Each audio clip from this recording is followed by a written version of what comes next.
Assalamu alaikum wa rahmatullahi wa barakatuh. So what are we singing here today?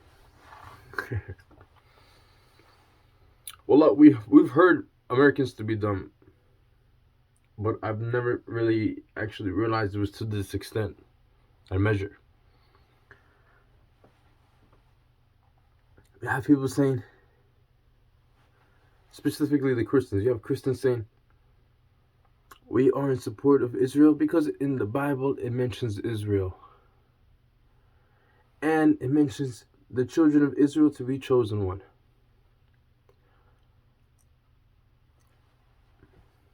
So they are in support of Israel and the oppression Israel inflicts upon the Palestinians because they say these are the chosen ones. They can do that. Astaghfirullah. While the Jews pass them on the streets of Jerusalem and spit at them, it's not like they don't know. It's on video. You can search it up. Multiple videos, different occasions, where Jews spit at Christians when they see them, spit at churches when they see them. Literally, we have Jews in big groups as they walk. They all spitting on the people passing the Christians by their church, literally at the feet of the Christians while they pass them. And then the foolishness is like today Christians defend them. They defend the Jewish people because they say that they have right to the land. And it's not like they don't know that they're taking a barbaric stance and a racist stance and a oppressive stance. They know. They admit it. And actually think that they're a good person because of it. They're delusional. You know? So the amount of resilience the Muslim has today is to a level and extent of great measure. Because we see this atrocity right before our eyes. And you have everyday people saying we're in support of the other side. All of a sudden,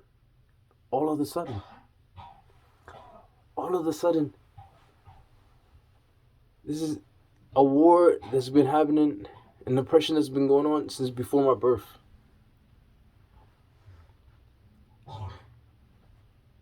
The oppression of the Palestinians. I even heard one guy, he made an argument on YouTube. He said, if the Native Americans wanted their land back, and we're the Americans, we're going to put up a good fight. So, are you referencing the Palestinians to Native Americans, saying that the Palestinians are the natives, and the natives want their land back, and you're glorifying the stance and the position of being an American, a someone who stole the land,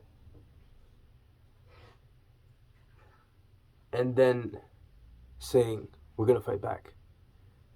Then saying, B, you want to support and defend Israel because you don't want the natives to get back their land. And this is your glorified righteous stance. This is you being a good Christian. You to oppress other people. This is you being a good Christian saying, it doesn't matter who they are. It matters who we are. We're going to take over the land because we're the chosen one. Astaghfirullah. That is the curse. That is that's the line between being a moderate believer and an extremist. That's the line. You're an extremist. You know why you're an extremist? You're an extremist because you believe that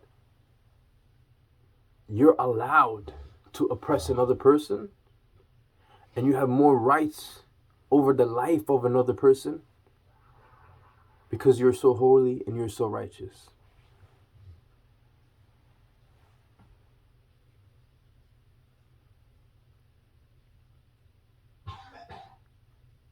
You're an extremist because you believe you can kill another baby, another child, another mother, a husband, a wife, and a family, and that you're an extremist because you believe that you're still going to heaven.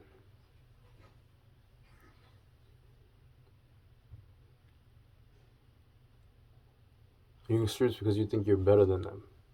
You're an extremist because you're protecting the people that don't even love you, that don't even support you, that don't even believe your values and beliefs are even if you guys don't even share your beliefs, they don't even believe that they should respect it. Respect that you have a different stance. Respect that you have a different belief. Respect that you have different values. They don't respect it. So far as to we have people in their government defending the action on the news. You can search it up. Israeli government defending spitting on Christians. You can see it. They said it like plainly. They said this is a part of our tradition to spit on you. We're not going to let go of our tradition. Now, if there are traditions like the Hindu practice, I think it's called sati or nati, I don't know what it's called, but they used to have a tradition where they would burn the wives. When the husband would die, the wife, she would burn herself. She would put herself in a big pile of sticks and they would burn her alive. Why did they do that? They did that because she said she was going to be a widow. She didn't want to marry nobody else.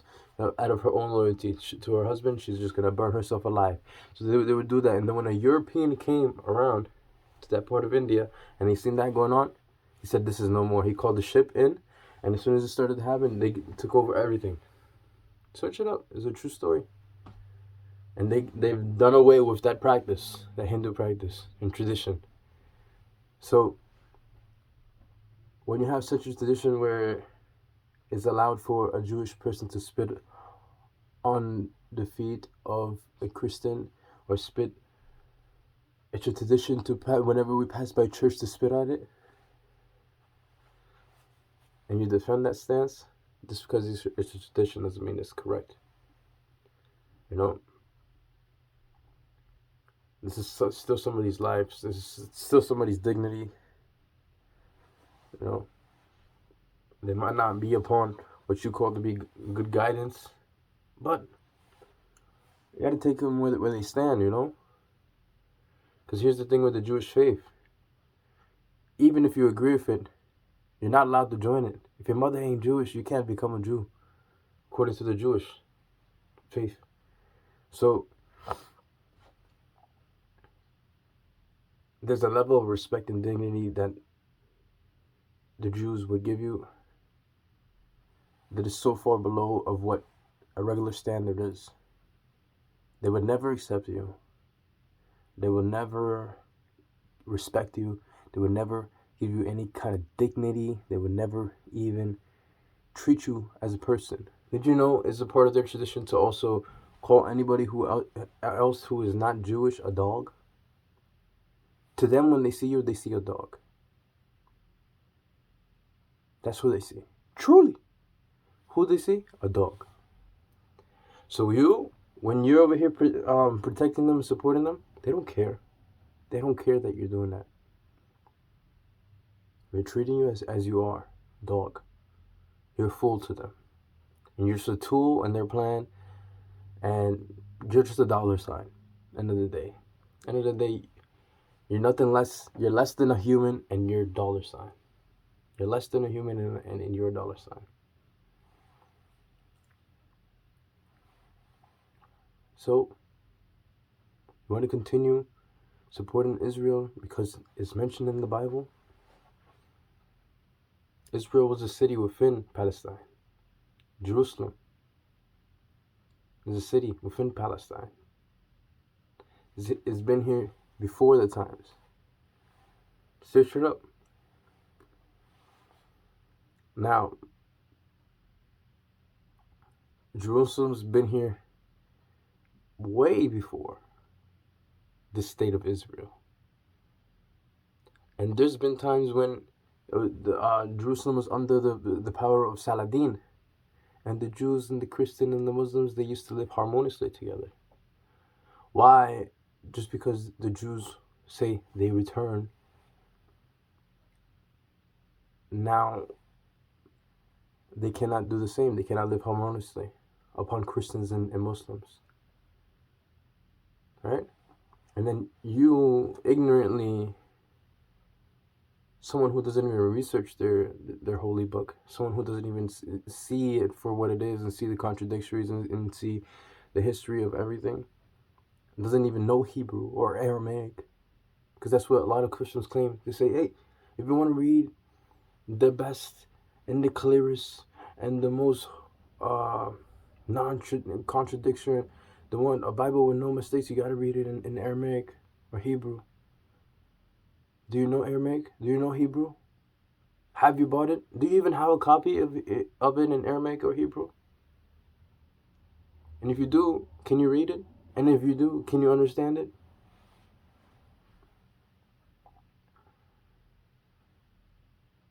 And if that's the case, can you withdraw truth from it? And if you got the truth from it, does that truth guide you enough to tell you that what is going on in Israel? Does it tell you who are those people in Israel? Who are the true people of Israel? Does it tell you?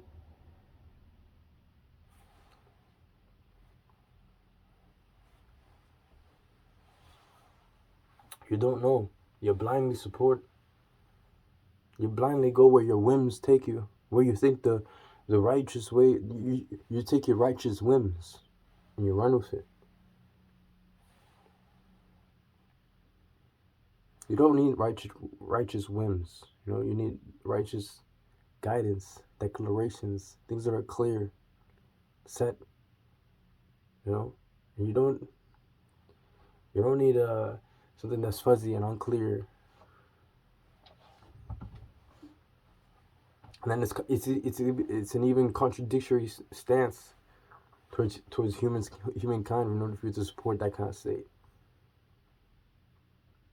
Why can't you be if you really want a good righteous stance, right, on your high horse, right? If you really want to be on your high horse, why don't you say, hey,